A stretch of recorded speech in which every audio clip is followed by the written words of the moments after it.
జీవంగల దేవుని ప్రార్థన మందిరం సంఘస్థులందరికీ వందనాలు. ఈ మన షెపర్డ్ సొసైటీ అనే ఛానల్ని మీరు సబ్స్క్రైబ్ చేసుకోకపోతే సబ్స్క్రైబ్ చేసుకోండి. అంతేకాకుండా పక్కన ఉన్న బెల్ ఐకాన్ మీరు క్లిక్ చేసుకోండి. అంతేకాకుండా మీకు నచ్చినట్టయితే లైక్ కొట్టండి, షేర్ చేయండి, కింద ఉన్న కామెంట్ని కూడా పెట్టండి. దేవుడి అందరికీ వందనాలు.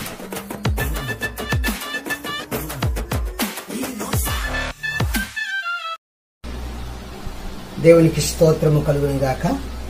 ప్రభువైన యేసుక్రీస్తు నామములో జీవంగల దేవుని ప్రార్థన మంది విశ్వాసులందరికీ ప్రభు పేరట నా హృదయపూర్వక వందనాలు తెలియజేస్తున్నాను. చిన్న ప్రార్థన చేసుకున్నాను. హల్లెలూయా హల్లెలూయా హల్లెలూయా హల్లెలూయా. ప్రభువా మీకు స్తోత్రములు నాయనా, స్తోత్రములు స్తోత్రములు స్తోత్రములు స్తోత్రములు. ప్రభువా ఆరాధనకు యోగ్యుడవు నాయనా, మీకు స్తోత్రములు స్తోత్రములు తండ్రి. అత్యున్నత సింహాసనములు ఆశీనులు గొప్ప దేవుడా, మీకే స్తోత్రములు స్తోత్రములు స్తోత్రములయ్యా. ఉన్నతమైన వాడా, మీకే స్తోత్రములు స్తోత్రములు స్తోత్రములు తండ్రి. నిన్న నేడు రేపు ఏకరీతిగా ఉండువాడా, మీకే వందనాలు మేము చెల్లించుకుంటున్నాం. ప్రభువా దేవ, ఈ మధ్యాహ్న కాల సమయంలో అందరము కలిసి సమాజంగా కూడుకొనలేకపోయినప్పటికీ ఈ రీతిగా ప్రభువా మీ సన్నిధిలో గడపడానికి ఇచ్చిన భాగ్యాన్ని బట్టి ప్రార్థన చేస్తున్నాం తండ్రి. మీకు వందనాలు దేవా. మీరు సహాయం మహిం పొందండి దేవ. మా పాటల మీరు ఉండండి ప్రభువా, వాక్యం మీరు ఉండండి నాయన తండ్రి. ఈ పగలు ప్రభువా నీ వాక్యము చేత దేవ మాతో మీరు మాట్లాడమని ప్రార్థన చేసుకుంటున్నాము తండ్రి. మీకు వందనాలు. ఎందరైతే ప్రభువా ఈ ఆరాధనలో పాలు పంచుకుంటున్నారో, ఎందరైతే ఎన్ని కుటుంబాలైతే ఈ ఆరాధనలో ఉంటున్నాయో ప్రతి ఒక్కరి పట్ల ప్రతి ఒక్కరి మీద నీ దాన్ని మీకు అందృష్టి ఉంచి మహిం పొందడం తండ్రి. మీకు స్తోత్రాలు. మీరు దీవించండి, మీరు ఆశ్రయించి బలపరచమని యేసే పడుచున్నాం పరమ తండ్రి. ఆమేన్ ఆమేన్ ఆమేన్ చెప్దాం. ఆమేన్. కూర్చుందాం కూర్చుందాం. ప్రభునందు ప్రియమైన దేవుని బిడ్డారా, ఈ ఏప్రిల్ మాసం 4వ ఆదివారం బట్టి మీ అందరికీ నా హృదయపూర్వక వందనాలు నేను తెలియజేస్తూ ఉన్నాను. గడిచిన కాలమంతా మిమ్మల్ని దేవుడు బహుగా దీవించాడని నేను నమ్ముతూ ఉన్నాను. ఈ రోజు వరకు మనల్ని సజీవ లెక్కలో ఏర్పాటు చేసినటువంటి దేవాదేవునికి మహిమ ఘనత ప్రభావాలు ఆయనకి చెల్లును గాక. ప్రియులారా, ఈ పగలు ఆరాధనలోకి మనం వచ్చాం కనుక ఆరాధనలో కూర్చున్న ప్రతి ఒక్కరు కూడా ఆరాధనలో కూర్చున్న ప్రతి ఒక్కరు కూడా నాతో పాటు మీ గ్రంథాల్లో నుంచి కీర్తన పుస్తకం 66వ కీర్తన తెరిచి పట్టుకోవాలని మీకు మనవి చేస్తూ ఉన్నాను. కీర్తనల పుస్తకం 66వ కీర్తన మనం చదువుకుందాం. నాతో పాటు నా వెనకాల మీరు కూడా చదవండి. నా వెనకాల మీ దగ్గర బైబిల్ ఉన్నాయి కనుక బైబిల్ చూస్తూ నేను చదువుతున్నప్పుడు నాతో పాటు మీరు చదివితే అది మంచిదని నమ్ముతూ ఉన్నాను. చదువుకుందాం. 66వ కీర్తన. సర్వలోక నివాసులారా, దేవుని గూర్చి సంతోష గీతము పాడుడి, ఆయన నామ ప్రభావము కీర్తించుడి, ఆయనకు ప్రభావము ఆరోపించి ఆయనను స్తోత్రించుడి. ఇలాగు దేవునికి స్తోత్రము చెల్లించుడి. నీ కార్యములు ఎంతో భీకరమైనవి. నీ బలాత్సయం బట్టి నీ శత్రువులు లొంగి నీ యొద్దకు వచ్చెదరు. సర్వలోకము నీకు నమస్కరించి నిన్ను కీర్తించును. నీ నామాన్ని బట్టి నిన్ను కీర్తించును.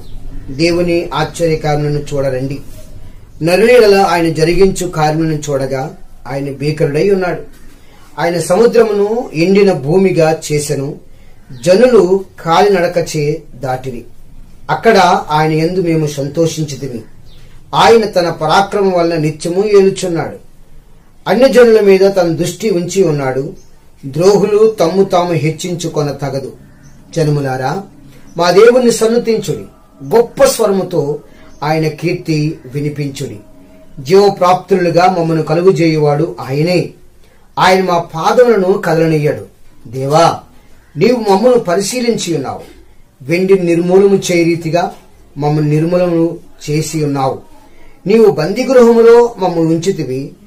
మా నడుముల మీద గొప్ప భారం పెట్టుతివి.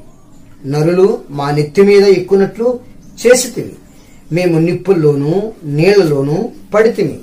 అయినను నీవు సమృద్ధి గల చోటికి మమ్ము రప్పించి ఉన్నావు. దహన బలులను తీసుకొని నేను నీ మందిరంలోనికి వచ్చేదను. నాకు శ్రమ కలిగినప్పుడు నా పెదవులు పలికిన మృక్కుబడులను, నా నోరు వచించిన మృక్కుబడులను నేను నీకు చెల్లించదను. పొట్టేళ్లను, ధూపమును, కొవ్విన గొర్రెలను తీసుకొని నీకు దహన బలులు అర్పించదను. ఎద్దులను, మేకపోతు మేకలను అర్పించదను. దేవుని యందు భయభక్తులు గలవారులారా, మీరందరూ వచ్చి ఆలకించుడి. ఆయన నా కొరకు చేసిన కార్యములను నేను వినిపించదను. ఆయనకు నేను మొర్రపెట్టుతిని, అప్పుడే నా నోట శ్రేష్టమైన కీర్తన ఉండెను. నా హృదయములో నేను పాపము లక్ష్యం చేసినట్లా ప్రభు నా మనవి వినకపోవును. నిశ్చయముగా దేవుడు నా మనవి ఆలకించి ఉన్నాడు. ఆయన నా విజ్ఞాపన ఆలకించి ఉన్నాడు. దేవుడు నా ప్రార్థన త్రోసివేయలేదు. నా యొద్ద నుండి తన కృపను తొలగింపలేదు. ఆయన సన్నుతింపబడునుగాక. దేవుడు తన వాక్కును మన వెనుకల్లో బహుగా దేవుడు దీవించునుగాక. పిల్లరా, ఈ మధ్యాహ్న కాల సమయంలో కీర్తన పుస్తకం నుంచి 66వ కీర్తన మనం చదువుకున్నాం. భక్తుడైన దావీదు ఈ 66వ కీర్తన రాస్తూ ఉన్నాడు. ఈ కీర్తనలోని భాగాలు మనం జ్ఞాపకం చేసుకుంటే, దేవుని కీర్తించడానికి, దేవుని సన్నుతించడానికి, దేవుణ్ణి మహింపరచడానికి బలుల చేతను అర్పణల చేతను దేవాలయానికి దావీదు వచ్చాడు. దేవాలయానికి దావీదు వస్తూ ఆయన పలికిన మాటలు మనం ఇక్కడ ధ్యానం చేసుకున్నాం. ఎప్పుడైతే దావీదుకు శ్రమ కలిగిందో, ఎప్పుడైతే దావీదుకి ఇబ్బంది కలిగిందో, ఆ సమయంలో దావీదు మృక్కుబడులన్నీ కూడా తీసుకుని దేవుని యొద్దకు వచ్చినట్లుగా మనకు కనిపిస్తా ఉంది. నా ప్రభునందు ప్రియమైన దేవుని బిడ్డారా, 66వ కీర్తన మనం జాగ్రత్తగా ఆలోచన చేస్తే దేవుడు ఎలాంటి కార్యాలు చేసుకొచ్చాడో అక్కడ మనకు కనిపిస్తా ఉంటుంది.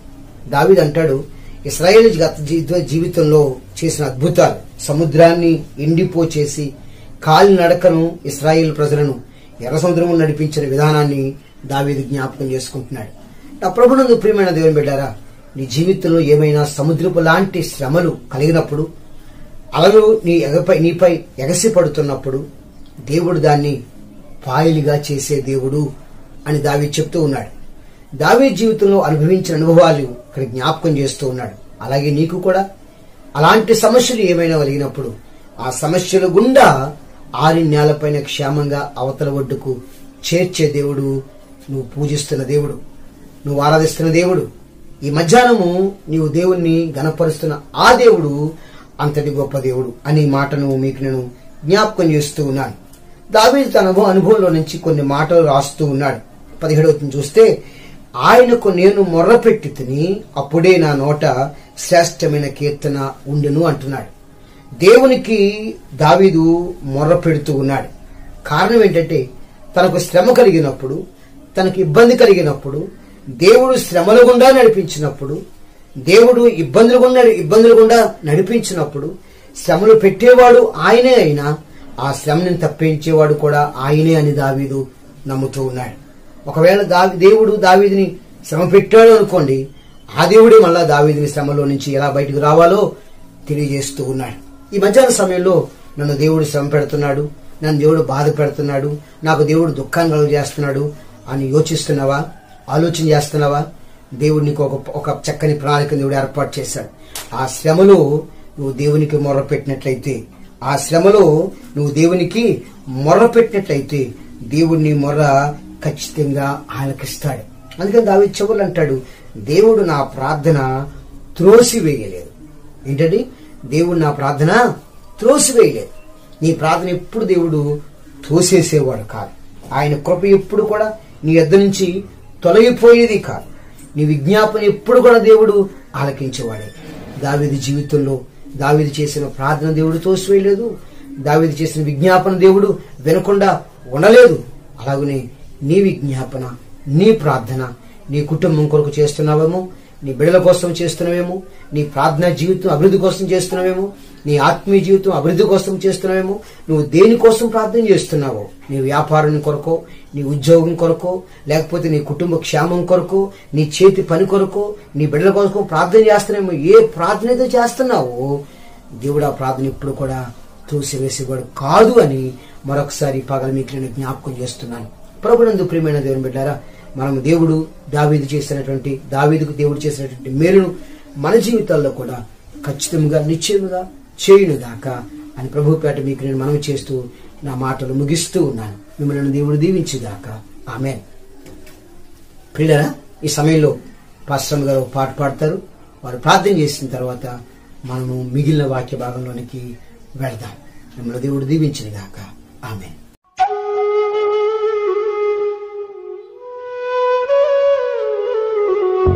లోకాన్ని ప్రేమించి మోసపోయాను, నిజ దేవుడవు నీవని తెలుసుకున్నాను. యేసు నీవుంటే చాలని తెలుసుకున్నాను.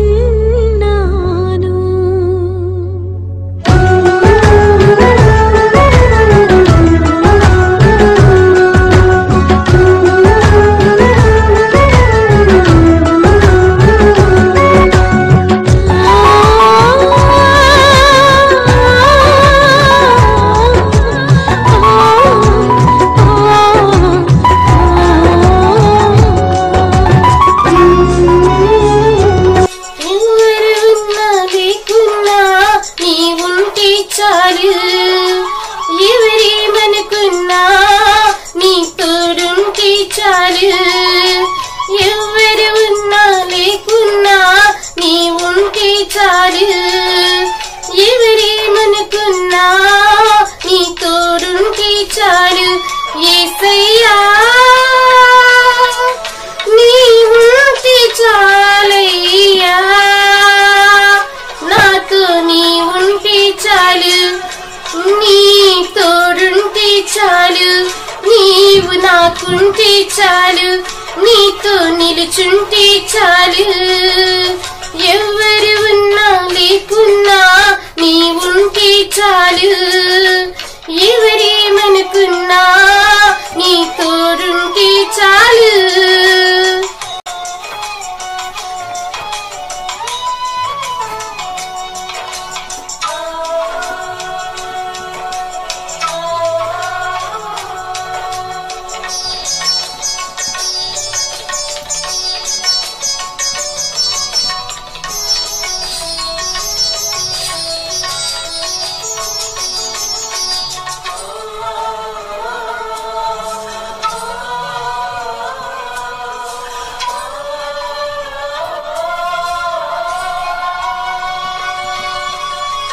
లోకంతో కలిసాను, లోతువాయగా మారాను, పాపులతో కలిసాను, ఘోర పాపిగా మారాను.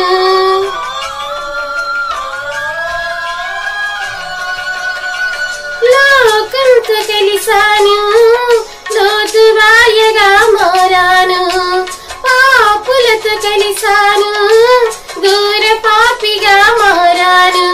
రెక్కలు తెగిన పక్షిగా నశింపబడిన వ్యక్తిగా, రెక్కలు తెగిన పక్షిగా నశింపబడిన వ్యక్తిగా మారిన జీవితం గమ్యమీ అగోచరం, మారిన జీవితం గమ్యమీ అగోచరం. ఎవరు ఉన్నా లేకున్నా నీ ఉంటే చాలు, ఎవరేమనుకున్నా నీ తోడుంటే చాలు.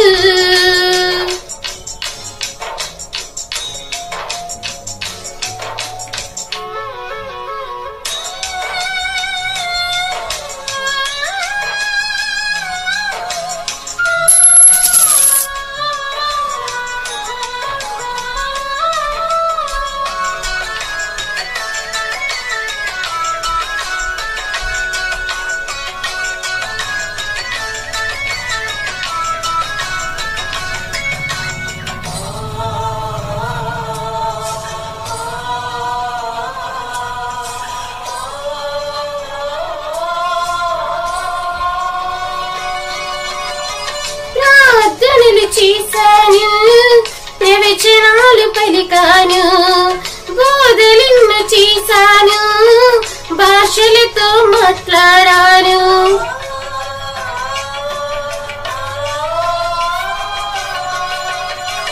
ప్రార్థనలు చేశాను, ప్రవచనాలు పలికాను, బోధలను చేశాను, భాషలతో మాట్లాడాను. తోటి వాణి ప్రేమించుటయే నీకిష్టమైనదని మరిచాను.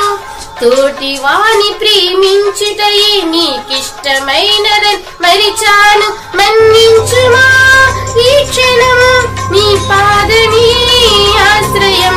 మన్నించుమా ఈ క్షణం నీ పాదమే ఆశ్రయం.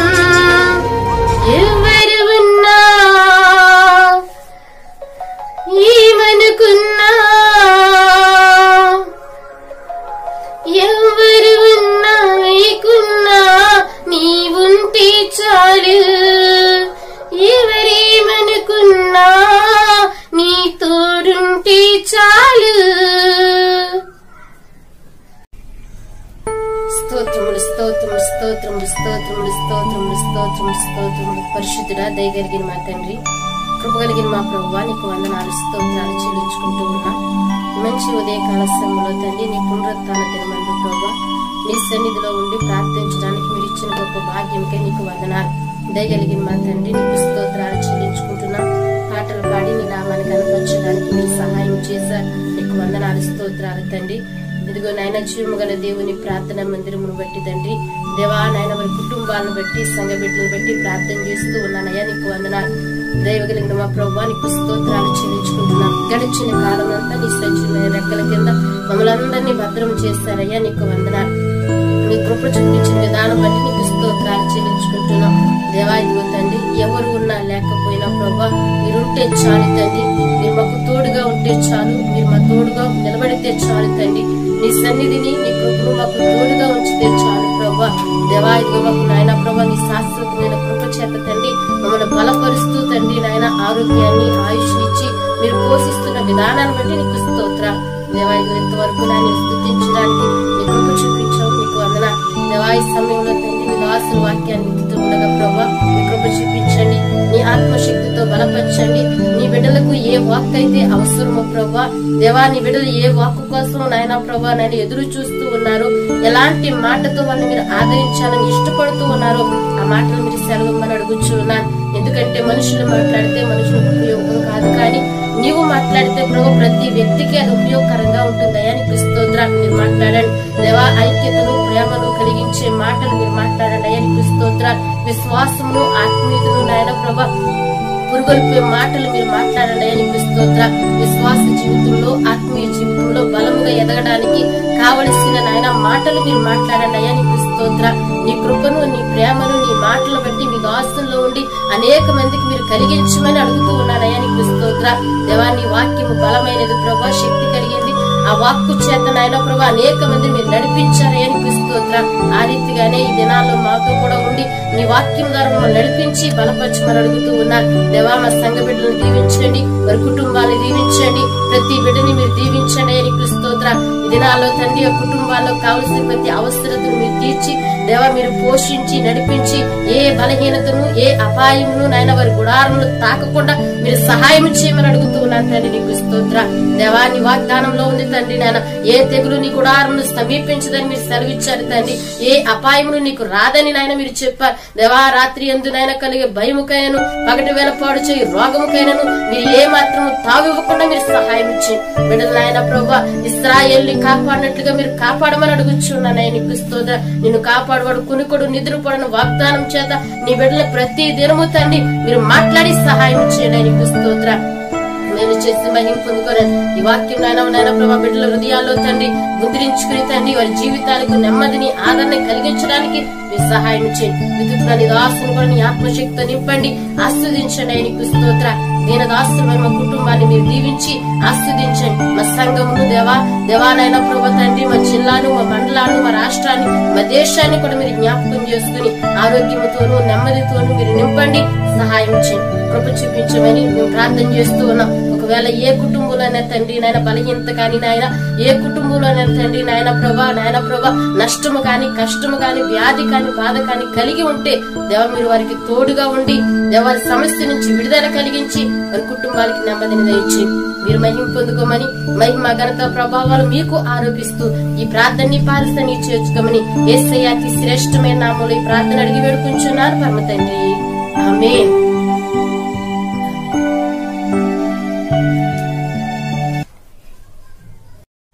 ప్రభువైన యేసుక్రీస్తు నామములో మీ అందరికీ ప్రభు పేరట నా హృదయపూర్వక వందనాలు తెలియజేస్తూ ఉన్నాను. కూర్చుందా దేవుని పిల్లారా. మరొకసారి ప్రభువైన యేసుక్రీస్తు నామం పేరట మీ అందరికీ నా హృదయపూర్వక వందనాలు తెలియజేస్తూ ఉన్నాను. జీవం గల దేవుని ప్రార్థన మంది విశ్వాసులందరూ కూడా దేవుని వాక్యాన్ని శ్రద్ధగా ఆలకిస్తున్నారని నేను ప్రభు పేరట నమ్ముతూ ఉన్నాను. గడిచిన వారం మనం మార్పు లేనివాడు అనే ఒక సందేశాన్ని విన్నాం. యేసు ప్రభువారు నిన్న నేడు ఒకటే రీతిగా ఉన్నాడు అని మనం ధ్యానం చేశాం.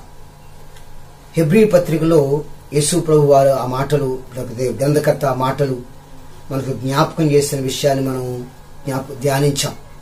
అయితే పిల్లరా, యేసు ప్రభువారు ఎవరికి మార్పు లేనివాడు అనేది ఆలోచన చేసినప్పుడు అపోస్తలుడైన పౌలు అదే హెబ్రీ పత్రిక 13వ అధ్యాయంలో ఆయన చాలా విషయాలు రాస్తూ ఉన్నాడు.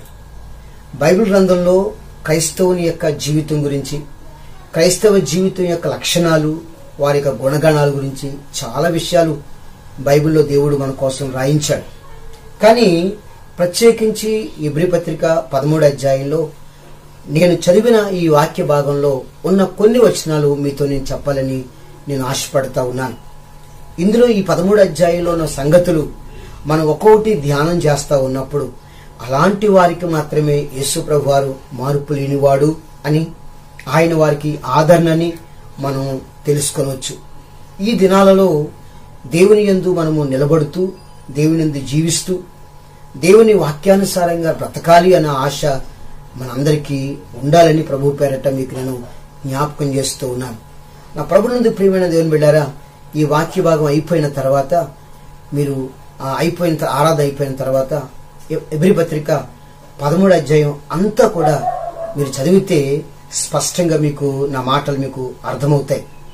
పిల్లరా, పౌలు గారు హెబ్రీలు రాసిన పత్రికలో యేసు ప్రభువుని ప్రధాన యాజకుడిగా లేకపోతే మనిషి కుమారునిగా పరిచయం చేస్తూ పాత నిబంధన విషయాలకు క్రొత్త నిబంధన విషయాలకు ఆయన మధ్య తేడాను జ్ఞాపకం చేస్తూ, క్రొత్త నిబంధన అంతా కూడా పాత నిబంధన ఒక ఛాయగా ఉందని చెప్తూ, అందరికీ ప్రధాన యాజకుడిగా యేసు ప్రభువును పరిచయం చేస్తూ, ఆ విధంగా పరిచయం చేస్తూ మనము విశ్వాసులుగా నిలబడడానికి, ఆయనలో శక్తివంతులుగా నిలబడడానికి మనకు మాదిరిగా కొంతమంది విశ్వాసులను, పాత నిబంధన భక్తులను మనకు ఆయన పరిచయం చేస్తూ రాసినటువంటి అధ్యాయంలో చివరి అధ్యాయంలో మాత్రము పూర్తి వ్యత్యాసంగా కొన్ని మాటలు ఇక్కడ పౌలు రాస్తూ ఉన్నాడు.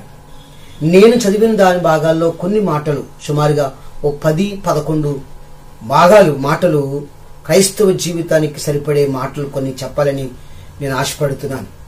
అలాంటి లక్షణాలు మనందరం కూడా కలిగి ఉంటే అది ఖచ్చితంగా దేవునికి మహిమార్థంగా ఉండడానికి సరిపోతుంది అని నేను బలంగా నమ్ముతూ ఉన్నాను.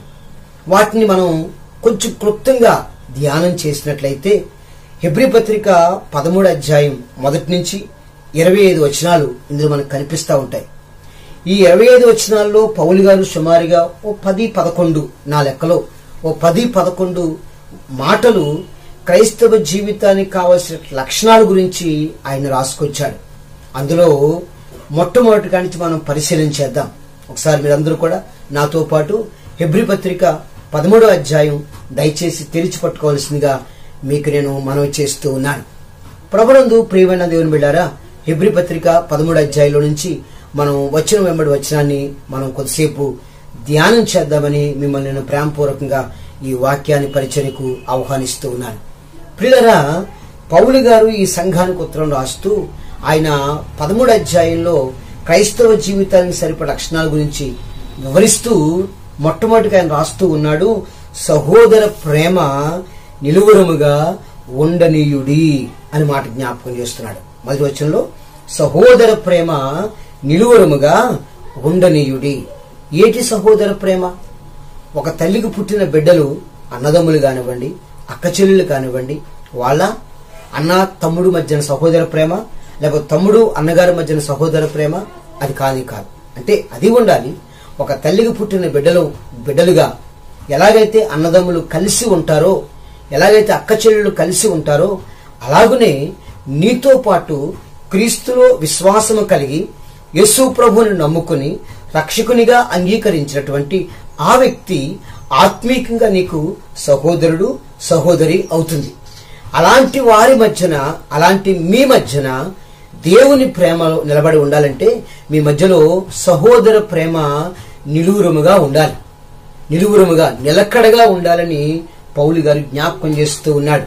సమయానుభావంతో నేను ఎక్కువసేపు మాట్లాడలేదు కానీ ప్రతి పాయింట్ విషయంలో కానీ దేవుని ప్రేమ మీలో ఉండాలి అంటే మీరు ఒకరి పట్ల ఒకరి ప్రేమ కలిగి ఉండాలి. నిన్ను వలె నీ పొరుగు వారిని ప్రేమించుము అని యేసు ప్రభువు తన బోధల్లో చెప్పినట్లుగా మనము ఇతరుల పట్ల, ఇతర సహోదరి పట్ల, ఇతర సహోదరుల పట్ల నీ రక్త సంబంధి కాకపోయినా, నీ బంధువు కాకపోయినా వారి పట్ల నువ్వు ప్రేమ కలిగి జీవించాలి. రక్త సంబంధికుల పట్ల, బంధువుల పట్ల ఎట్లాగా మనకు ప్రేమ ఉంటుంది. నేను ఆ ప్రేమ గురించి మాట్లాడలేదు. ఆ ప్రేమతో పాటు కూడా నీకు తెలిసినటువంటి క్రైస్తవ సహోదరులు, వారు ఎలాంటి కుటుంబంలో పుట్టినా, వారు ఎలాంటి కుటుంబ పరిస్థితి కలిగి ఉన్నా నువ్వు వారిని ప్రేమించగలిగే మనసు నీకు ఉండాలి, అవతల వ్యక్తికి ఉండాలి. అలాంటి ప్రేమను కలిగి ఉండాలని పౌలు గారు మొట్టమొదటిగా జ్ఞాపకం చేస్తూ ఉన్నాడు. క్రైస్తవ విశ్వాస జీవితంలో మొట్టమొదటి లక్షణం ఏంటంటే ప్రేమ కలిగి ఉండడం. ప్రేమ కలిగి ఉండడం. ఈ లోకంలో చాలా రకాల ప్రేమలు ఉన్నాయి. నేను ఆ రకాల ప్రేమ గురించి మాట్లాడలేదు కానీ దేవుని ప్రేమ, దాని గురించి బైబిల్లో గ్రీకు భాషలో అగాపే ప్రేమ అని మనం అంటా ఉంటాం. అది కేవలము దేవుని ప్రేమకు మాత్రమే వర్తిస్తుందని చెప్పడానికి సంతోషిస్తున్నాను. అలాంటి దైవిక ప్రేమ నీలో మనలో కలిగి ఉండాలి. దైవిక ప్రేమ మనలో కలిగి ఉంటే ఇతరులను క్షమిస్తాం. దైవిక ప్రేమ మనలో కలిగి ఉంటే ఇతరుల పట్ల ఆదరణ చూపిస్తాం. దైవిక ప్రేమ మనలో కలిగి ఉంటే ఇతరుల పట్ల ప్రేమను, జాలిని, దయను చూపిస్తాం. యేసు ప్రభు దగ్గరికి చాలా మంది వచ్చారు. మనుషులు రోగులతో వచ్చారు, రోగాలతో వచ్చారు, రోగులను తీసుకుని వచ్చారు. అలాంటి వారి పట్ల దేవుడు తన ప్రేమను వెల్లడి చేశాడు. నేనంటాను, యేసు ప్రభు దగ్గరికి ఎవరొచ్చినా సరే, ఏ జాతి వాళ్ళు వచ్చినా, ఏ దేశం వాళ్ళు వచ్చినా, ఎలాంటి మనుషులు వచ్చినా వారు ఎవరిని కూడా ఆయన త్రోసివేయలేదు. వారి మీద జాలిపడ్డాడు, వారి మీద దయపడ్డాడు, వారిని స్వస్థపరిచాడు. కొన్ని సందర్భాల్లో వారి విశ్వాసాన్ని పరీక్షించడానికి, వారి నమ్మకాన్ని బయటకు తీయడానికి కొన్నిసార్లు ఆయన నొప్పి పుట్టే మాటలు మాట్లాడినా కూడా ఆ మాటలు వారికి నొప్పి కలగనివ్వకుండా వారి విశ్వాసాన్ని వెల్లడి చేశారే గాని వారు అయ్యో మమ్మల్ని మాటలతో నువ్వు బాధ పెట్టావు ప్రభు అని చెప్పి వారు వెళ్ళిపోలేదు. ఎవరినైనా సరే అందరి ఎడల ఆయన జాలి పడ్డాడు, దయపడ్డాడు. దేవుని పట్ల ప్రేమను ఆయన చూపించాడు. ఆయన ఇతరులను ప్రేమించాడు. అలాగనే నీవు కూడా ప్రభువులాగా క్రైస్తవ జీవితాన్ని, క్రీస్తు జీవితాన్ని నువ్వు కలిగి ఉండాలంటే నీవు కూడా క్రైస్తవ జీవితంలో ఒక నిలువురమైన ప్రేమ, నిలకడైన ప్రేమ, ఇవాళుండి రేపెళ్ళిపోయే ప్రేమ కాదు, ఉంటే ప్రేమ లేకపోతే ప్రేమని కాదు, నిలకడగా ఉండే ప్రేమను నువ్వు కూడా కలిగి ఉండాలని ప్రభు పేరట నేను ఆశిస్తూ నమ్ముతూ ఉన్నాను. ఇకపోతే రెండవ విషయాన్ని జ్ఞాపకం చేసుకుందాం. క్రైస్తవ జీవితానికి ఉండవలసిన లక్షణాల్లో రెండవ లక్షణం ఏంటంటే, అందులో మనం దాని తర్వాత కనిపిస్తూ ఉంటుంది, ఆతిథ్యము చేయ మరొకడి అని మాట కనిపిస్తూ ఉంటుంది. ఏంటంటే ఆతిథ్యము చేయటం మర్చిపోవద్దు. ఆతిథ్యం ఇంగ్లీష్లో హాస్పిటాలిటీ అంటారు. లేకపోతే ఇతరులను ఆహ్వానించి వారికి మనం ఆతిథ్యం ఇవ్వటం. అవసరాల్లో ఉన్న వారికి, లేదా ఇబ్బందుల్లో ఉన్న వారికి, కష్టాల్లో ఉన్న వారికి మనం వారికి ఆతిథ్యం ఇవ్వటం. ఎవరైనా సరే నీ ఇంటికి సహాయం కోసం కోరి నీ ఇంటి గొమ్మెట్టెక్కినప్పుడు వారికి మనం ఆతిథ్యం ఇవ్వాలి. ఇప్పుడు కాదు, అప్పుడు కాదు, అది సమయం లేదు అని మనం చెప్పడానికి ఏమాత్రం కూడా అవకాశం లేదు. ఖచ్చితంగా మనము ఆతిథ్యం ఇవ్వడానికి మర్చిపోకూడదు, చేయడానికి మర్చిపోకూడదు. ఎందుకో తెలుసా? ఆ పక్కన కనిపిస్తూ ఉంటది, దాని వలన కొందరు ఎరుగుకయే దేవదూతలకు ఆతిథ్యము చేసిరి అని మనం చదువుతాం. తెలుసుకోకుండానే, ఎరగకుండానే వాళ్ళు దేవదూతలకి ఆతిథ్యం ఇచ్చారు. దానికి ఉదాహరణగా చక్కగా మనము ఆదికాండం 18 అధ్యాయము, ఆదికాండం 19 అధ్యాయంలో మనం చూస్తే అబ్రహాము ఆతిథ్యం ఇచ్చాడు, సాయంకాలం లోతు కూడా ఆతిథ్యం ఇచ్చాడు. అంచేత ఆతిథ్యాన్ని తీసుకున్నటువంటి ఆ దేవదూతలు, లేకపోతే ఆ మనుషులు, లేకపోతే దేవుడు వారిని ఆశీర్వదించాడు, కీడు నుంచి తప్పించాడు అనడానికి మనకి స్పష్టంగా అర్థమవుతుంది. దాని గురించి వివరంగా కొత్త నిబంధనలో ప్రభువారు ఆతిథ్యం గురించి మాట్లాడుతూ లూకాసు వార్త 11వ అధ్యాయం 5వ వచనంలో ఒక చక్కని కథను జ్ఞాపకం చేస్తా ఉన్నాడు. ఉపమానము అని చెప్పొచ్చు. అక్కడ ఒక స్నేహితుడింటికి ఒక స్నేహితుడు, లేదా ఒక మనిషి ఇంటికి ఒక స్నేహితుడు అర్ధరాత్రి వెళ్ళి ఆహారం కోసం కొంత బతిమాలుకున్నాడు. కాబట్టి అది పిల్లలు నిద్రపోయినా భార్య నిద్రపోయింది అని చెప్పినా ఆ ఇంటి యజమానికి ఇతని స్నేహితుడు, ఈ స్నేహితుడికి ఇంకో స్నేహితుడు వచ్చాడు కాబట్టి ఆ రాత్రి టైం అయినా సరే ఆతిథ్యం ఇచ్చాడు అని చెప్పడానికి యేసుప్రభు వారి ఉపమానాన్ని వాడుకున్నాడు. అంటే అడుగుడి మీకు ఇయ్యబడును, వెతకుడి మీకు దొరుకును, తట్టుడి మీకు తీయబడును అనే సందర్భం గురించి ఆ మాట యేసుప్రభు వారు జ్ఞాపకం చేశాడు.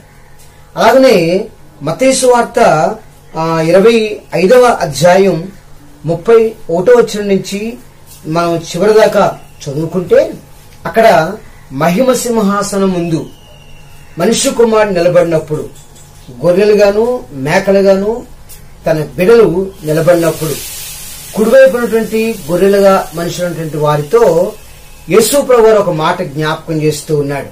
ఏమంటే మిక్కిలి అల్పులైన ఈ నా సహోదరులలో ఒకనికి మీరు చేసితిరి కనుక నాకు చేసితిరి అని నిశ్చయముగా మీతో చెప్పుచున్నాను అని మత్తయి 25:40 వచనంలో అంటాడు యేసు ప్రభువు.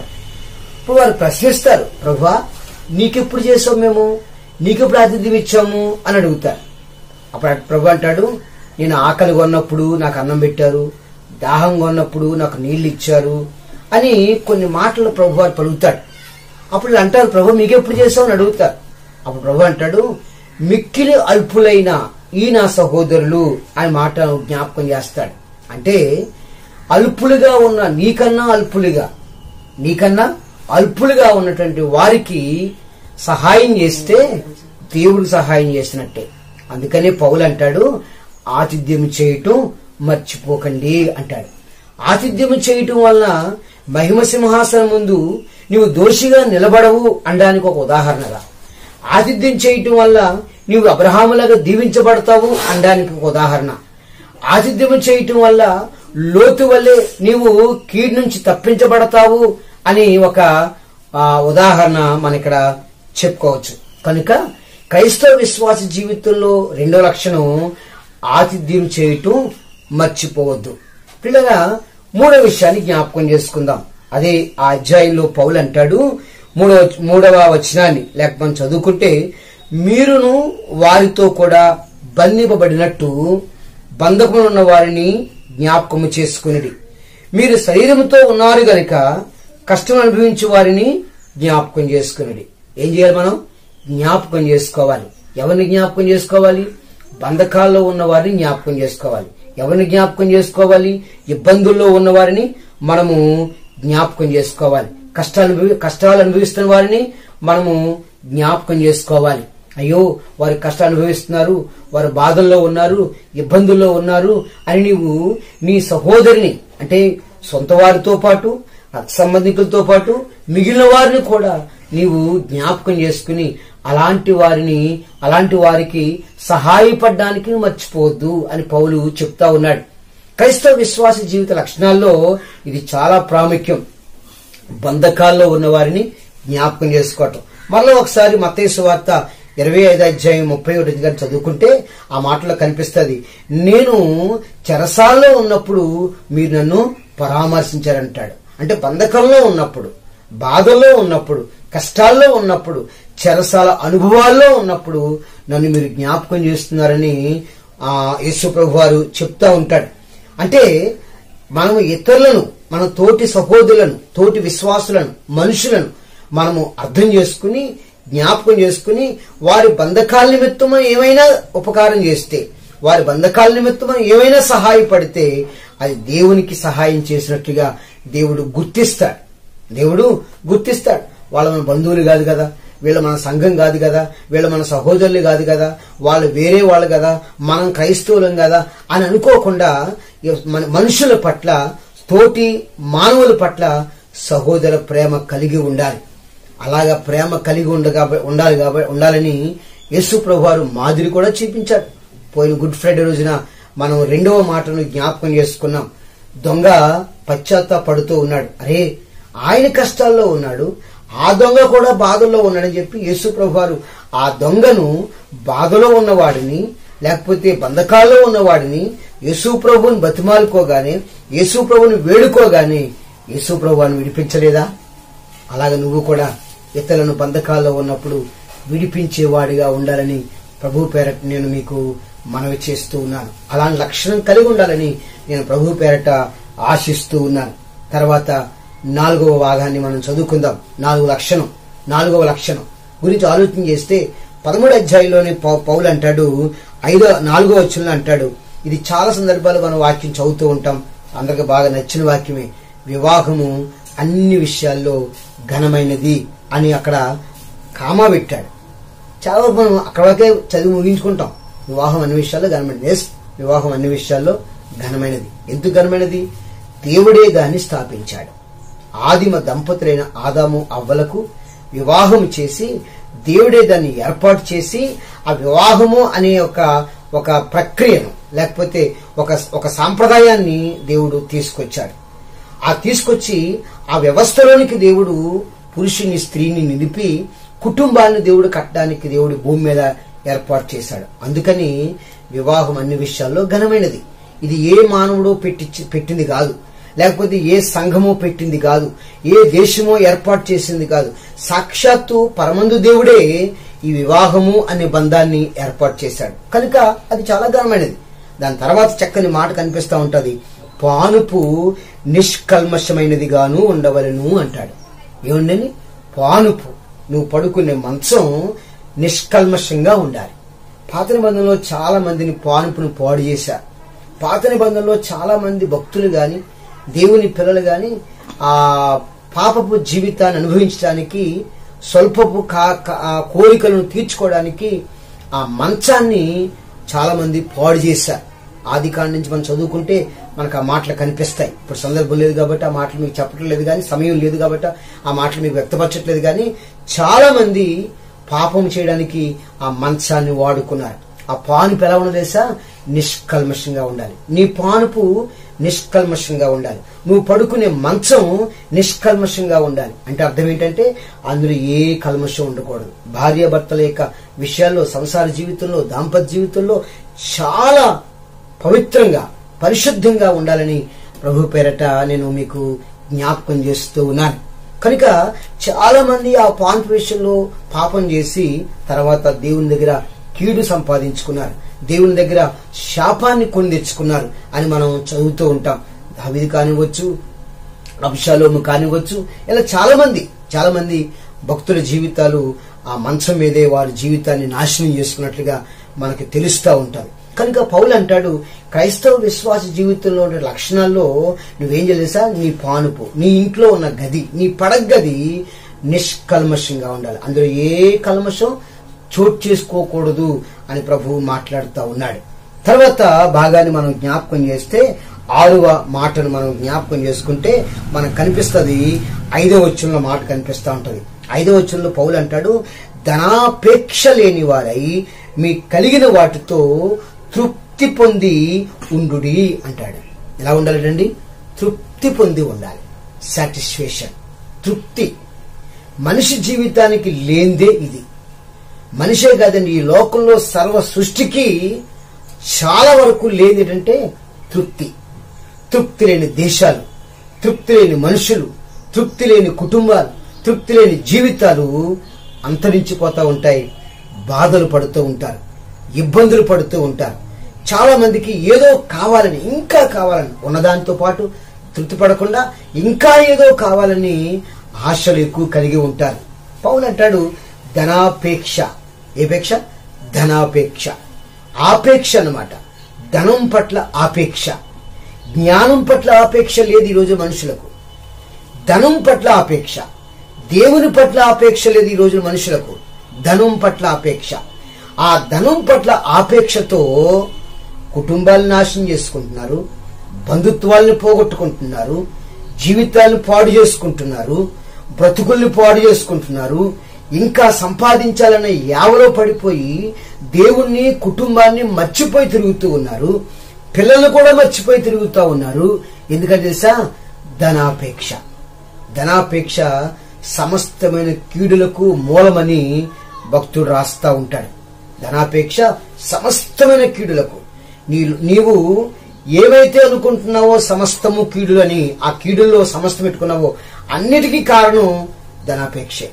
నాశనం పోవడానికి కారణం, పాడైపోవడానికి కారణం ధనాపేక్ష. ధనాపేక్ష. నా ప్రభునందు ప్రియమైన దేవుని బిడ్డారా, బైబిల్లో ఒక చక్కని ఉదాహరణ మనకి కనిపిస్తా ఉంటది. మనం చూసుకుంటే సంఖ్యాకాండం 22 అధ్యాయం నుంచి 24 అధ్యాయం వరకు చదువుకుంటే అక్కడ బిలాము అనే ప్రవక్త కనిపిస్తాడు. అతనికి ఏముంది తెలుసండి? ధనాపేక్ష. ఆ రాజుగారు ఇస్తున్నటువంటి ఆస్తి కోసం ఆశపడి, బాలాకిస్తున్న ఆస్తి కోసం ఆశపడి ప్రభువా ఎలమంటావా, ప్రభువా ఎలమంటావా. చూసారా, ధనాపేక్ష. దేవుని ప్రజలను శపించడానికి కూడా బిలాము డబ్బు విషయంలో వెనుకాడలేదు. చివరికి దేవుని మాట నమ్మి, దేవుని మాట విని, దేవుని మాట నమ్మి ప్రజల్ని దీవించాడు అనుకోండి. కానీ ధనాపేక్ష అతనితో గాడిది మాట్లాడింది. ధనాపేక్ష ఆ ద్రాక్ష తోటలో తన కాలు కొట్టేసింది. ఎంత భయంకరం అండి అది. ఓ ప్రవక్త పోనీ అక్కడ దాకా ఎందుకు? జీవితంలో ఒక శ్రేష్టమైన దైవజనుడు అని బైబిల్లో పిలువబడుతున్నటువంటి వ్యక్తి ఎలీషా గారు. మంచి ఆత్మీయ పూర్ణుడు, ఆత్మీయ వ్యక్తి ఏమంటారు. ఆయన దారంట వెళ్తా ఉంటే ప్రజలు చాలా అడిగిపోయేవారు. అంత ఆత్మీయపరుడు. ఏలియా కన్నా గనుడైన వాడు. కారణం ఏంటంటే ఏలియా దగ్గర నుంచి 2 ఆత్మను అతను పొందుకున్నాడు కాబట్టి ఏలియా కన్నా గొప్ప శూర కార్యాలను చేశాడు. అలాంటి వ్యక్తి దగ్గర గెహాజీ అని ఆయన పనిగా ఉన్నాడు. ఒక పనివాడిగా లేదా ఒక ప్రవక్తగా గెహాజీ నిలబడ్డాడు. మొదటి రాజు గ్రంథం 5వ అధ్యాయం 20 నుంచి 27 వచనాల్లో మనకి అది కనిపిస్తా ఉంటారు రాజుల పుస్తకంలో. కనుక గెహాజీ చూసారా, ఆ గెహాజీ ధనాపేక్షతో అల్లాడిపోయాడు. ధనాపేక్షతో ఆశించి రథ వెనకాల పరిగెట్టేశాడు. పరిగెట్టి నయమానుకున్న కుష్ఠరోగాన్ని కొందెచ్చుకున్నాడు, లేకపోతే సంపాదించుకున్నాడు. డబ్బుతో పాటు కుష్ఠరోగం కూడా వచ్చింది. ఈనాడు చాలా మంది క్రైస్తవ దేవుని పిల్లలు, దేవుని బిడ్డలు ఆదివారం ఆరాధన మానేసి ధనాపేక్షతో బయటకు వెళ్లి పనులు చేసుకుని అనవసరంగా రోగాలు తెచ్చుకుంటా ఉన్నారు. ఆరోగ్యాన్ని తెచ్చుకుంటున్నారు. దేవుని సమయాన్ని దేవునికి ఇవ్వడం లేదు. 6 రోజులు కూడా సరిపోవట్లేదు మనిషికి. 7 రోజు కూడా దేవుడిచ్చినటువంటి విశ్రాంతి దినం కూడా, దేవుడిచ్చిన దినము కూడా, ప్రభు దినము కూడా మనుషులు వాడేసుకుంటున్నారు. కారణం ఏంటి సార్? ధనాపేక్ష. ఆ రోజే ఓవర్ డ్యూటీ టైం చేసుకుని డబ్బులు కొత్తాయి అన్న ఒక ఆసక్తి. ఇవాళ పోతే రేపు ఉండదేమో డబ్బులు పని అని చెప్పేసి పని కోసం పరిగెడతారు, డబ్బుల కోసం పరిగెడతారు, జీతం కోసం పరిగెడతారు. ఏమొస్తుందిలే దేవుడి దగ్గరికి వెళ్తే పర్లేదు, మందిరానికి వెళ్తే మా ఆవిడ వెళ్తారులే, లేదా నా పిల్లలు వెళ్తారులే అనుకుంటున్నారు చాలా మంది. ఆ తర్వాత పాస్టర్ గారు అడిగితే పాస్టర్ గారు చెప్పొచ్చులే అనుకుంటున్నారు చాలా మంది. ధనాపేక్ష క్రైస్తవ జీవితానికి కావలసినటువంటి లక్షణాల్లో ఒక అతి ప్రాముఖ్య లక్షణం ధనాపేక్ష నీకు ఉండకూడదని పౌలు గారు దేవుని పేరట అందరికి జ్ఞాపకం చేస్తున్నాడు. ధనాపేక్ష లేని వారై మీకు కలిగిన వాటిలో ఏవైతే నువ్వు కలిగి ఉన్నావో, ఈ పగలు ఏవైతే నీకు ఉందో, ఇది నాకు ఉంది అని అనుకుంటున్నావో దానితోనే తృప్తిపడి ఉండాలని ప్రభు పేరట మీకు మనవి చేస్తూ ఉన్నాను. ఈ తర్వాత బాగా మనం జ్ఞాపకం చేసుకుందాం. ప్రభునందు ప్రియమైన దేవుని బిడ్డారా, అపోస్తలుడైన పౌలు హెబ్రీ సంఘాన్ని రాస్తూ 13వ అధ్యాయంలో అంటాడు. ఆ తర్వాత 6వ భాగాన్ని జ్ఞాపకం చేస్తూ అంటాడు.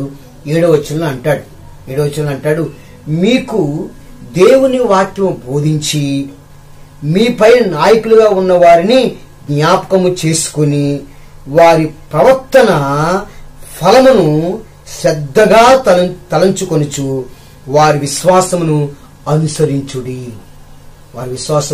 అనుసరించుడి. నీపై నాయకులుగా ఉన్న వారిని, నీకు వాక్యాన్ని బోధిస్తున్న వారికి, నీకు వాక్యాల్లో బలపరుస్తున్న వారిని, నిన్ను ప్రభువుకి పరిచయం చేసిన వారిని, ప్రభు సన్నిధికి నేను తీసుకొచ్చిన వారిని. ఒక మాట చెప్పాలని మీ పాస్టర్ గారిని అని చెప్పొచ్చు. మీ సంఘ కాపరి, మీ సంఘ కాపరి, వ్యక్తిగతంగా చెప్పాలంటే నీ సంఘ కాపరి. నువ్వు నశించిపోతున్నప్పుడు, నువ్వు చీకట్లో ఉన్నప్పుడు, పాపంలో ఉన్నప్పుడు నీకు ప్రభువును పరిచయం చేసి, యేసు ప్రభువును పరిచయం చేసి, యేసు ప్రభు యొద్దకు నీ చెయ్యి పట్టుకుని తీసుకుని వెళ్లి, ప్రభువా ఈ బిడ్డ రోగాలతో ఉన్నాడు, ఈ కుటుంబం బాధలో ఉంది, లేకపోతే ఈ కుటుంబం చీకట్లో ఉంది, లేకపోతే ఈ కుటుంబం పాపంలో ఉంది అని పరిచయం చేసి ప్రభు చేత నీవు విడిపించబడ్డానికి కారణమైనటువంటి ఆ సేవకుని యొక్క ఆత్మఫలాన్ని, ఆ సేవకుని నువ్వు జ్ఞాపకం చేసుకోవాలి. ఎందుకో తెలుసా? నీ పైన నాయకులుగా ఉన్నాడు, నీ పైన నాయకుడిగా, లీడర్గా ఉన్నాడు. అతను నువ్వు జ్ఞాపకం చేసుకోవాలి. నువ్వు జ్ఞాపకం చేసుకుంటున్నావా? దేవుని వాక్యాన్ని చెప్పినటువంటి వ్యక్తిని నీవు జ్ఞాపకం చేసుకుంటున్నావా? పౌలు 12వ అధ్యాయంలో ముందు అంటాడు, ఆయన అంటాడు, విశ్వాసమునకు కర్తయు దానిని కొనసాగించువాడినైనా యేసు వైపు చూచుచు మన ఎదుట ఉంచబడిన పందెములో ఓపికతో పరిగెత్తడం. యేసు వైపు చూస్తూ వెళ్ళాలి. యేసు వైపు చూడ్డానికి నేను పరిచయం చేసిన వాడికి లోబడాలి. యేసు వైపు చూడ్డానికి, యేసుని వెంబడించడానికి నీకు ఎవరైతే పరిచయం చేస్తారో, ఎవరైతే నీకు వాక్యాన్ని పరిచయం చేస్తారో, ఎవరైతే నీకోసం కన్నీరు గారుస్తున్నారో, ఎవరైతే నీకోసం ప్రార్థన చేస్తున్నారో ఆ వ్యక్తికి నువ్వు లోబడి జీవించాలి. యేసు ప్రభు వారు పరలోకం నుంచి భూమి మీదకి వచ్చాడు. ఆయన దేవుడు, కానీ ఆయన ఎప్పుడు కూడా పరమం దేవుణ్ణి మర్చిపోలేదు. నా దేవుణ్ణి మాత్రమే ముందు ఆయన పెట్టుకున్నాడు. నువ్వు దేవుణ్ణి ముందు పెట్టుకునే జీవితంలో ఆ తర్వాత నీ పై నాయకులుగా ఉన్నటువంటి నీ పాస్టర్ గారిని నువ్వు మర్చిపోకూడదు. నీ దైవ సేవకుని నువ్వు జ్ఞాపకం చేసుకుంటూ ఉండాలి. ఆ వారి విశ్వాసాన్ని అనుసరిస్తూ ఉండాలి. వారి జీవితాన్ని ఒక మాదిరిగా తీసుకుని నువ్వు జీవిస్తూ ఉండాలి. నువ్వు తల్లిదండ్రులకు ఎంతైతే గౌరవిస్తున్నావో, నీ బంధువులకు ఎంతైతే గౌరవిస్తున్నావో అలాంటి గౌరవాన్ని నీ సేవకునికి ఇవ్వాలని ప్రభు పేరట మీకు నేను మనవి చేస్తూ ఉన్నాను. ప్రభునందు ప్రియమైన దేవుని బిడ్డలారా, సమయాభావం తక్కువగా ఉంది కాబట్టి వివరించలేకపోతున్నాను. కానీ అలా మనం చూసుకుంటే ఖచ్చితంగా మనం వారిని సన్మానించాలి, వారిని గౌరవించాలి. ప్రభు పేరట నేను మనవి చేస్తా ఉన్నాను. నా సంఘ బిడ్డలు ఆ విషయంలో చాలా ముందు ఉంటారు. నన్ను గౌరవిస్తారు, ఆతిథ్యమిస్తారు, నన్ను ప్రేమిస్తారు, మర్యాద చూపిస్తారు. అలాగే నీవు ఉండాలని నేను ప్రభు పేరట మీకు మనవి చేస్తూ ఉన్నాను. ప్రభునందు ప్రియమైన దేవుని బిడ్డారా, మరొక విషయాన్ని మీకు నేను జ్ఞాపకం చేసుకుందాం. ఇప్పుడు 7వ విషయాన్ని మనం తీసుకుంటే, క్రైస్తవ జీవితంలో లక్షణాలుగా మనం పరిశీలన చేస్తున్నాం కనుక అందులో 7వ భాగాన్ని మనం జ్ఞాపకం చేసుకుంటే పౌలు అంటాడు 8వ వచనంలో, 9వ వచనంలో ఆ కింద ఆయన రాస్తా ఉంటాడు.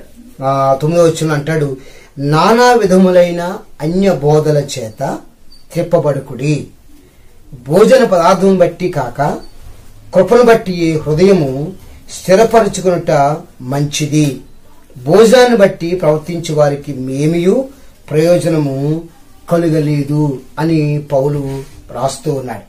ఇక్కడ నాకున్నటువంటి మాట ఏంటంటే, నేను అనుకున్న మాట ఏంటంటే, నానా విధములైన అన్య బోధల చేత త్రిప్పబడకుడి. నా ప్రభునందు ప్రియమైన దేవుని బిడ్డారా, మిమ్మల్ని ప్రేమతో వేడుకుంటా ఉన్నాను, ప్రేమతో బతిమాలుకుంటూ ఉన్నాను. ఏ వాక్యాన్నైతే నువ్వు విన్నావో ఆ వాక్యం అందే నిలబడు. ఏ వాక్యమైతే నిన్ను రక్షించిందో ఆ సిద్ధాంతం మీద నిలబడు, ఆ వాక్యం మీద నిలబడు. నువ్వు వేరే వాక్యం మీద నిలబడద్దు. త్రిప్పుబడతా ఉంటారు మనుషులు, నిన్ను తిప్పేస్తూ ఉంటారు. నానా విధములైన బోధలు, బైబిల్లో చాలా రకాల బోధలు ఉన్నాయి, అప్పుడే ఉన్నాయి, ఈ రోజు కాదండి, అప్పుడే ఉన్నాయి. కాబట్టి పౌలు ఆ సంఘానికి ఈ ఉత్తరాన్ని రాస్తా ఉన్నాడు. నానా విధములైన అన్య బోధలు అంటే వ్యతిరేకమైన బోధలు. ఈ బోధ కాని దాన్ని ఇంకో బోధను అన్య బోధ అని అంటూ ఉంటారు. బైబిల్లో మనకి కనిపించే అన్య బోధ గురించి మనం చూస్తే, ప్రకటన గ్రంథం 2వ అధ్యాయంలో ఒక మాట అక్కడ గ్రంథకర్త రాస్తా ఉంటాడు. యోహాను గారు పద్మాస్ ద్వీపంలో ఉండి ఆయన దేవుని చేత ప్రేరేపించబడి, ఆత్మతో ప్రేరేపించబడి రాస్తున్న మాటల్లో కొన్ని మాటలు మనం జ్ఞాపకం చేసుకుంటే, మొదటి అధ్యాయాల్లో యోహాను గారు చెప్తూ ఉంటాడు. రెండవ అధ్యాయం చూస్తే, రెండో అధ్యాయంలో 2వ అధ్యాయము 3వ అధ్యాయం 4వ అధ్యాయం 2-3 అధ్యాయాలు మాత్రమే యోహాను గారు 7 సంఘాలకి ఉత్తరాలు రాస్తూ ఉంటాడు. అది వేరే ఒక అంశం గాని 7 సంఘాలకు ఉత్తరం రాస్తాడు. అందులో మొట్టమొదటి సంఘం ఎఫెసు సంఘం. సంఘం పేరు ఎఫెసు సంఘం. దాని గురించి రాస్తూ, నీ క్రియలు నాకు తెలుసు, నీ కష్టం నాకు తెలుసు, నీ సహనం నాకు తెలుసు అని ఆ సంఘం పట్ల దేవుని అభిప్రాయాన్ని చెప్తా ఉంటాడు. సంఘాన్ని బాగా చెప్తా ఉంటాడు. ఆ తర్వాత చివరి భాగాల్లోకి వచ్చినప్పటికీ దేవుడు ఒక మాట యోహానుతో పలికిస్తా ఉన్నాడు. అయితే ఇన్ని నాకు తెలిసిన, అయితే నీలో ఒకటి ఉంది. అదేం తెలుసా? నికోలాయితుల క్రియలు నువ్వు ద్వేషించావు. ప్రేమ లేదు నీకు, మొదటి ప్రేమ నీకు లేదని యోహాను గారితో దేవుడు రాయించాడు. ఒకటి మాత్రం ప్రభు మెచ్చుకున్నాడు ఇక్కడ ఎఫెసు సంఘాన్ని. ఏమన్నాడు సార్? నికోలాయితుల క్రియలు నీవు ద్వేషించావు అన్నాడు. నికోలాయితుల క్రియలు. అదే 2వ అధ్యాయం మనం కిందకి కొంచెం 15వ వచనంలోకి వచ్చామనుకోండి, అక్కడ మళ్ళా 3వ సంఘంతో మాట్లాడుతున్నాడు. 7 సంఘాల్లో 3వ సంఘం పేరు పెర్గమా సంఘం. పెర్గమా అనే పట్టణంలో కట్టబడిన ఆ సంఘంతో దేవుడు మాట్లాడుతున్నాడు. ఏమన్నాడు సార్? ఆ సంఘంతో మాట్లాడుతూ అంటాడు, నీవు విగ్రహాలకు బలిచ్చే వాటిని తిన్నావు. 14వ వచనం ఉంటది. అలాగనే నీలో జారత్వం ఉంది. ఇంకా చెప్పాలంటే బిలాము బోధ అనుసరించే వారు నీలో ఉన్నారు. బిలాం బోధ. ఏం బోధ? బిలాం బోధ ఏర్పరచబడిన వారిని, దేవుని పేట వచ్చి వారిని శపించే బోధ బిలాం బోధ. అలాంటి బోధ నీలో ఉంది అంటూ కింద అంటాడు, అటువలనే నికోలాయతుల బోధ అనుసరించు వారును నీలో ఉన్నారు. ఏ బోధ అండి? నికోలాయతుల బోధ. ఎఫెసు సంఘమేమో నికోలాయతుల బోధను ద్వేషించింది, పెర్గమా సంఘమేమో నికోలాయతుల బోధను అనుసరించింది. దీన్ని బట్టి మనకి ఏమవుతుందంటే కొన్ని సంఘాలు ఒకలాగా, కొన్ని సంఘాలు ఒకలాగా. ఎందుకంటే నికోలాయతుల బోధలు, నికోలాయతు గురించి మనకు బైబిల్లో ఎక్కువ కనిపించదు, కానీ ఇక్కడ మాత్రం ప్రకటన గ్రంథంలో దేవుడు చూపించాడు. సాధారణంగా ఏమనుకుంటామంటే వాళ్ళ బోధ ఎలా చెప్తామంటే, ఏం పర్వాలేదు, తిన్నా పర్వాలేదు, ఏం కాదులే, ఏదైనా తినేయచ్చు అంటారు. ఏదైనా తినేయచ్చు అంటే విగ్రహాలు పెట్టింది తినేయచ్చు, దేవుడికి పెట్టింది తినేయచ్చు, తినకూడనివి కూడా తినేయచ్చు. లేవే కాండంలో దేవుడు ఏం చెప్పాడు, ఏం తినమన్నాడు, ఏం తినకూడదు అన్నాడో అవన్నీ పక్కన పెట్టేసి అన్ని తినేయచ్చు, ఏం పర్వాలేదు. అలాగనే ఇంకా చెప్పాలంటే వాళ్ళు జారత్వం, పాపము చేయడానికి పర్వాలేదు, దేవుడు క్షమించేశాడు, మళ్ళీ మనం పాపం చేసినా పర్వాలేదు అని తప్పుడు బోధలు బోధించే బోధ ఈ సంఘాల్లో ఉంది. ఎఫెసు సంఘం ఆ బోధను వ్యతిరేకించింది, పెర్గమా సంఘం ఆ బోధను స్వీకరించింది. నా ప్రభువుని ప్రియమైన బిడ్డలారా, నీవు ఎఫెసు సంఘంలో ఉన్నావా, పెర్గమా సంఘంలో ఉన్నావా? పౌలు అంటాడు, అన్య బోధలు, నానా విధములైన అన్య బోధల చేత త్రిప్పబడకుడి. ఈరోజు చాలా హాయిగా ఉంటుంది, ఆ బోధలు మాధుర్యంగా ఉంటాయి, ఆ బోధలు చాలా అందంగా ఉంటాయి, తీపిగా ఉంటాయి. కానీ దేవుడు నిన్ను ఏ వాక్యము చేత, ఏ బోధ చేత రక్షించుకున్నాడో నువ్వు ఆ బోధలోనే చివరి వరకు నిలకడగా ఉండవని అపోస్తలుడైన పౌలు జ్ఞాపకం చేస్తూ ఉన్నాడు. మనం దాన్ని అనుసరిద్దాం. అక్కడ కనిపిస్తూ ఉంటుంది, భోజన పదార్థాలను బట్టి కాక కృపను బట్టి మీ హృదయాన్ని స్థిరపరచుకోవాలి. దేవుడు నిన్ను తన కృపచేత రక్షించుకున్నాడు, తన కృపచేత. కనుక తిండి విషయానికి లోనైపోయి, తిండి విషయానికి పూర్తిగా దాసోహం అయిపోయి, తినకూడని వాటి జోలికి నువ్వు వెళ్ళిపోయినట్లయితే నీ జీవితంలో మళ్ళా పాపాన్ని కొని తెచ్చుకుంటాం. అది క్రైస్తవ జీవితానికి ఏమాత్రం కూడా మంచిది కాదు అని నేను మీకు ఈ మధ్యాహ్నం జ్ఞాపకం చేస్తున్నాను. తర్వాత 8వ విషయాన్ని మనం చూసుకుంటే, క్రైస్తవ జీవిత లక్షణాల్లో 8వ విషయాన్ని మనం చూసుకుంటే 15వ వచనంలో కనిపిస్తాడు. అదే 13వ అధ్యాయము 15వ వచనం. కాబట్టి ఆయన ద్వారా మనము దేవునికి ఎల్లప్పుడూ స్తుతియాగము చేయుదము, అనగా ఆయన నామమును ఒప్పుకొనుచు జీవబలమును అర్పించుదము, ఉపకారము ధర్మము చేయ మర్చిపోకుడి. ఉపకారమును ధర్మమును చేయటం మర్చిపోకండి. చాలా మంచి పదం. ఉపకారం చేస్తూ ఉండాలి, ధర్మం చేస్తూ ఉండాలి. అది మర్చిపోకూడదు. కొర్నేలియను భక్తుడు అపోస్తలుల కార్యంలో 10వ అధ్యాయంలో కొర్నేలియను భక్తుడు చాలా ధర్మాలు చేసుకొచ్చాడు. కానీ అతనికి రక్షణ లేదు. రక్షణ కోసం పేతురు గారిని ఇంటికి రప్పించుకున్నాడు. అనేక మందికి పరిశుద్ధాత్మలోనూ నీటితోనూ బాప్తిసం ఇప్పించాడు. ఆ రోజున ఇటలీ అనే పట్టణంలో గొప్ప ఉద్యోగం కలడానికి కొర్నేలి భక్తుడు చాలా సహకారిగా నిలబడ్డాడు. కనుక నా ప్రభునందు ప్రియమిట్లారా, ధర్మం చెయ్యాలి. నీ యొద్దకు చేయి చాపి అడిగే వారికి నువ్వు ఖచ్చితంగా ధర్మం చేయాలి. లేదు అని పలకూడదు. నీ యొద్దకు వచ్చే వారిని ఎప్పుడు కూడా లేదని పలకూడదు. ప్రభు కూడా అన్నాడు, నీకు 2 అంగీలుంటే లేని వాడికి 1 అంగీ అన్న ఇమ్మని ప్రభు చెప్పాడు. కనుక నీకున్న దాంట్లోంచి ధర్మం చేయాలి. తర్వాత ఏం చేయాలి? ఉపకారం కూడా చేయాలి. ఒకవేళ నీ శత్రువునికి అపకారం చేసినా ఉపకారం చేయాలి. ఉపకారం చాలా మంచి ధర్మం. అది మనుషులు మనం బాధ పెట్టకుండా, ఇతరులు మనం ఇబ్బంది పెట్టకుండా, నీ కలిగిన దాంట్లో నుంచి నీ శత్రువైనా సరే నువ్వు ఉపకారం చేయాలి.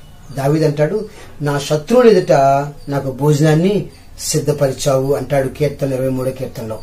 కనుక శత్రువు ముందు భోజనం దేవుడు సిద్ధపరుస్తాడు. నీ శత్రువుని ఇంటికి ఆశపడి లేకపోతే దాని ఏమంటారు ఉపకారం చేయమని అడగడానికి వచ్చినట్లయితే ఖచ్చితంగా నువ్వు ఆయనకు ఉపకారం చేసి పెట్టాలి. ఎవరిని నువ్వు తోసేయొద్దు. నీ ఇంటికి వచ్చేవారిని, నీ యొద్దకు వచ్చేవారిని లేదు అని చెప్పొద్దు. ఉపకారం చేయటం మర్చిపోవద్దు, ధర్మం చేయటం కూడా మర్చిపోవద్దు. ఎందుకంటే దీని ద్వారా దేవుని నామం ఎప్పుడు కూడా స్తుతించబడతానే ఉంటుంది. తర్వాత చివరిగా ఆ మాట జ్ఞాపకం చేస్తున్నాను. 9వ విషయాన్ని మీకు చెప్పాలని ఆశపడుతున్నాను.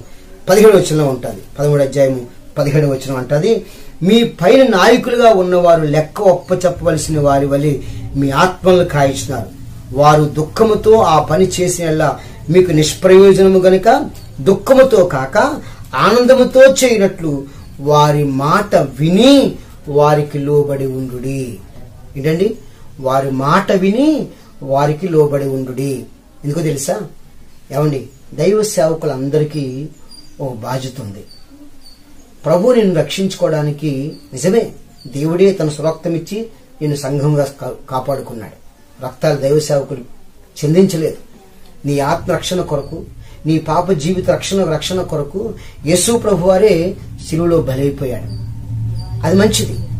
కానీ ఆ బలైపోయిన సంగతిని సేవకులు నీకు పరిచయం చేసి ప్రభు యొద్దకు నిన్ను తీసుకొచ్చారు. కనుక వారు దుఃఖంతో ఆ పని చేయకూడదు. తీసుకొచ్చిన తర్వాత దుఃఖంతో ఉండకూడదు. నీ ఆత్మ నశించిపోకుండా ఉండడానికి, నీ ఆత్మ నరకానికి వెళ్ళిపోకుండా ఉండడానికి నీ కొరకు అహర్నిశలు శ్రమపడి కన్నీరు కారుస్తూ ప్రార్థన చేస్తున్న దైవ సేవకులు ఉన్నారు. ఈరోజు ఇంకా అలాంటి దైవ సేవకులు ఉన్నారు కాబట్టి ఈరోజు మనం ఎలాగున్నాం. సేవకులు ఉన్నారు.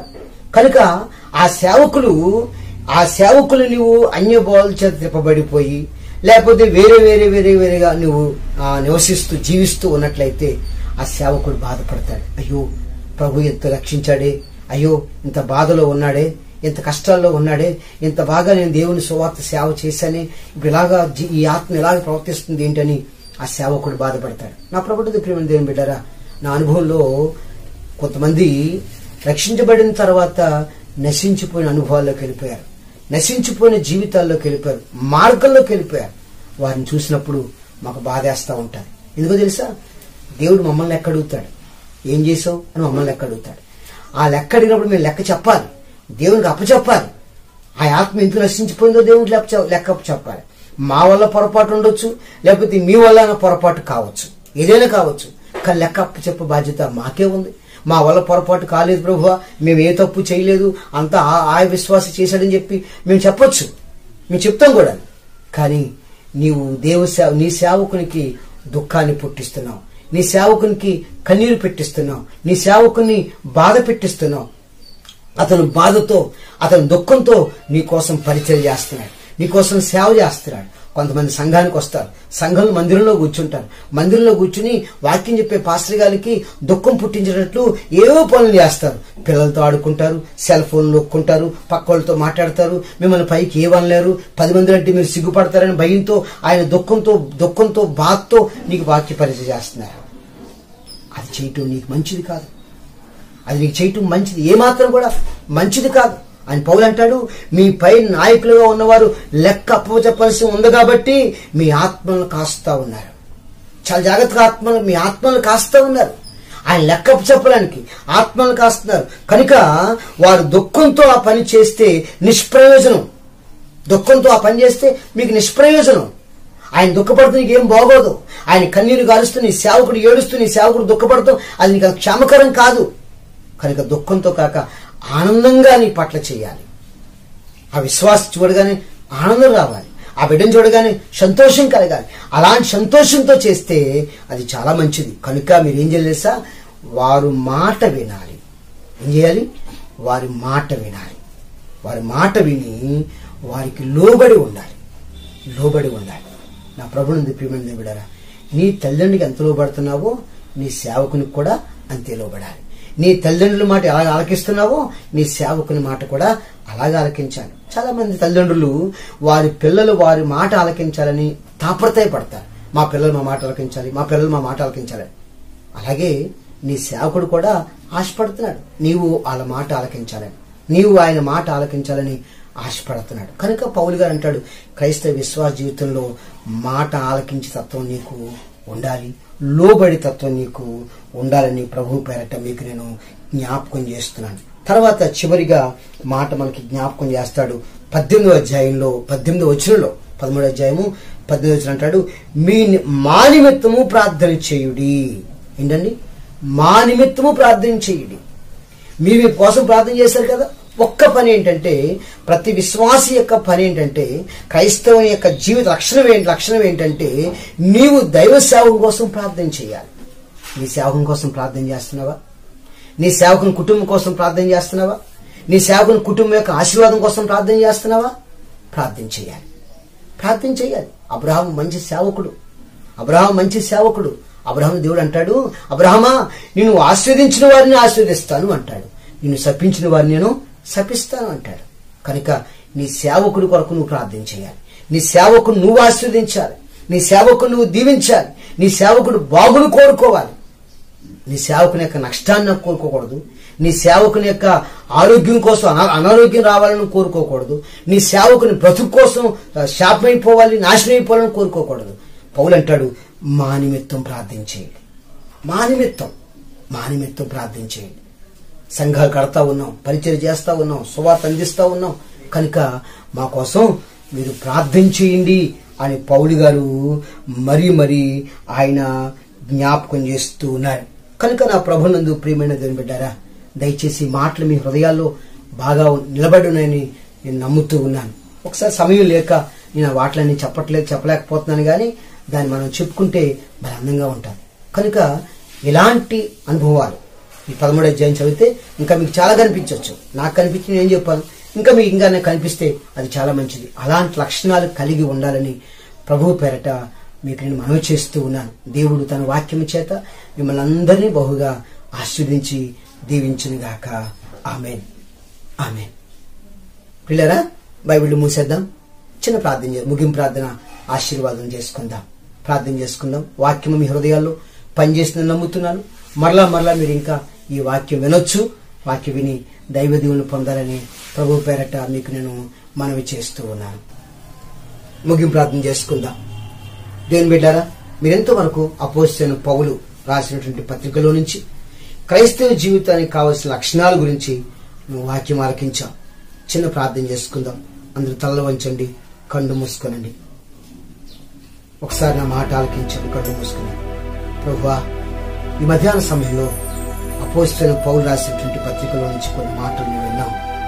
క్రైస్తవ జీవితానికి కావలసిన లక్షణాల గురించి మేము తెలుసుకున్నాం. మా విశ్వాసాన్ని పెంపొందించడానికి, మా ఆత్మీయ జీవితాన్ని బలపరచబడడానికి ఈరోజు మాకు ఇచ్చిన ఈ మంచి వాక్కుకై మీకు స్తోత్రాలు చెల్లిస్తున్నాను ప్రభువా. నా ఇదిగో ప్రభువా, ఒక చక్కని తీర్మానం ఈ పద్యాన్ని మనం చేసుకుందాం. దేవుని బిడ్డలారా, ప్రార్థన చేస్తున్న నీవు ఒక్కసారి నీ కుటుంబాన్ని, నీ జీవితాన్ని, నీ బిడ్డలను కాసి పక్కన పెట్టి వాక్యం మీద నీ మనసును ధ్యానం చేసి ప్రభుని అడగండి. మీ కుడి చేతుల పైకెత్తి, మీకు ఇష్టమైతే మీ కుడి చేతుల పైకెత్తి, ప్రభువా ఇదిగో నేను వాక్యం ఆలకించాను. అలాంటి క్రైస్తవ జీవితంలో లక్షణాలను నాకు కావాలి.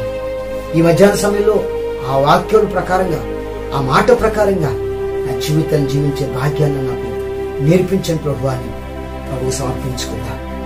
చేతులెత్తిన దేవుడు నువ్వు దీవించుగాక. తన ఆత్మచేత నీ చేతిని బలపరచునిగాక.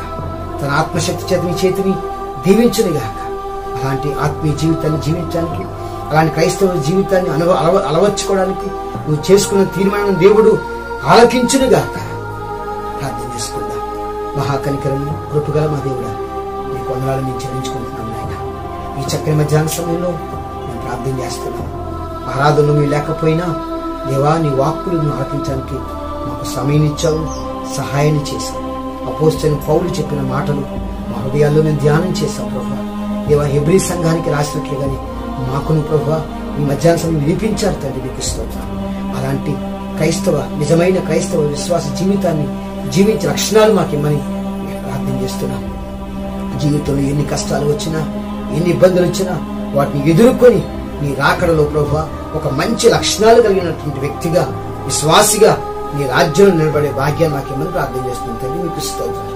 నాయనా, ప్రార్థన చేస్తున్న బిడ్డల కోసం ప్రార్థన చేస్తున్నాను. వారిని ముట్టండి, వారిని బలపరచండి. ఈ మధ్యాహ్న సమయంలో ప్రభువా ఎందరైతే బలహీనంగా ఉన్నారు, శారీరక బలహీనతతోనూ దేవా మానసిక బలహీనతతో ఉన్నారు ప్రభు, వారందరినీ అప్పగిస్తున్నాను తండ్రి. వారు ఏవైతే ఆ బలహీనతలో ఉన్నారో ప్రభు, వారి నరములను ఎముకలను మీరు ముట్టండి, మీరు స్వస్థపరచండి, మీరు ఆశీర్వదించండి. మీరు స్వస్థపరిచే దేవుడు నాయన, మీరు స్వస్థపరచండి. అదే ప్రకారంగా వారి చేతి పనులు మీరు స్థిరపరచండి. అది ఉద్యోగం కానీ, వ్యాపారం కానివ్వండి, దేవా వ్యవసాయ పనులు కానివ్వండి, కూలి పనులు కానివ్వండి, వారు చేస్తున్న ప్రభు వారికి మంచి చక్కని ఆదాయాన్ని మనం ప్రార్థన చేసుకుంటున్నాం తండ్రి. మీకు నిశ్చయముగా ప్రభు ప్రతి ఒక్కరి కష్టాలతో వారు అనుభవించడానికి సహాయం దయచేయండి. నిశ్చయముగా ప్రతి భార్య తన లోగిట భార్య వారి ఫలించి దాక్షణిగా మార్చండి. నిశ్చయముగా వారి బిడ్డలను ప్రభు భోజనం వాళ్ళ దగ్గర ఒలివ మొక్కల వలె మీరు పెంచండి. మీ ఆశీర్వాదము, దేవుని కృప వారి సదాకాలము దయచేయని ప్రార్థన చేసుకుంటున్నాను తండ్రి. మీకున్న ఏ కుటుంబంలో అయితే, ఏ గృహంలో అయితే ఇంకా బలహీనతలున్నాయో, ఇంకా నన్ను తల్లి తెరవబడని పరిస్థితులున్నాయో వాటన్ని బంధకాలను తెరిచి, వాటన్ని మూయబడిన వాటిని అన్ని తెరిచి వారికి సంపూర్ణటువంటి ఆశీర్వాదంగా దయచేయమని నేను ప్రార్థన చేస్తా ఉన్నాను. ఈ వాక్యం వింటున్న వారికి ఎవరికైనా రక్షణ భాగ్యం లేకపోతే మూయబడిన హృదయాలను యేసు నామంలో తెరవబండి గాక. నీ మాట చేత హృదయాలకు తెరవండి అయ్యా. వారు తెరవండి ప్రభువా. వారి కుటుంబాలు రక్షణ భాగ్యాన్ని మీరు ఇచ్చి మహిమపోతండి. దేవా, మీరే నిజమైన దేవుడు అని వారు తెలుసుకునే భాగ్యాన్ని వారికి ఇమ్మని నేను ప్రార్థన చేస్తున్నాను. దీవించి ఆశించి బలపరిచి మహిమపోతాను. కృప చూపించి కృపాక్షేమాలు మా వెంటాడడం ప్రోత్సహించి మహిమపోతాను. యేసయ్య వచ్చిన పరమ తండ్రి, ఆమేన్. ఇప్పుడు మన తండ్రి అయిన దేవుని యొక్క ప్రేమ, కుమారుని యేసుక్రీస్తు వారి కృప, పరిశుద్ధాత్మిక అన్యోన్య సహవాసం ప్రార్థించిన అంశములపైన మన సంఘం అంతటిపైన సదాకాలంతో నడిపించి ఆశ్రయించింది.